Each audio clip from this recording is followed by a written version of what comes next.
Hi friends, welcome back to my channel. Today we're gonna discuss how to enter ledgers in your tally.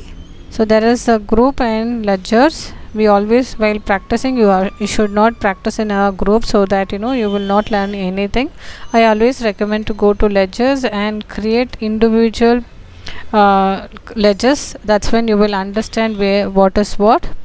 So let's get in. If you are starting a company, initially you will not have any opening balance, nothing. So we are going to start with a capital investment, that is share capital.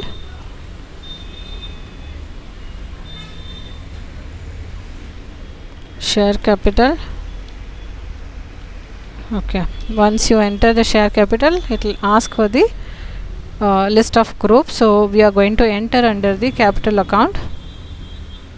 Okay, this depends on the company. If the inventory values are affected, you can say yes, otherwise no. For me it is no only. I just keep it. I am going to enter the random address here. You can do according to your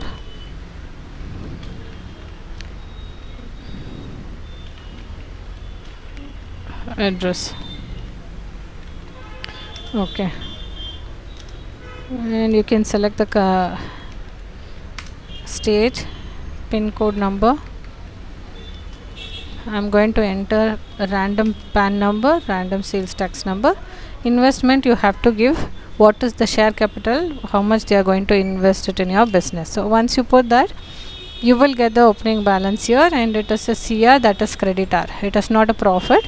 So somebody is invested in your account, in your business, meaning you have to return them in order to payment or the profit or certain conditions. You have to return back their money. If you enter, it will accept. Just say enter. That's all. The share capital.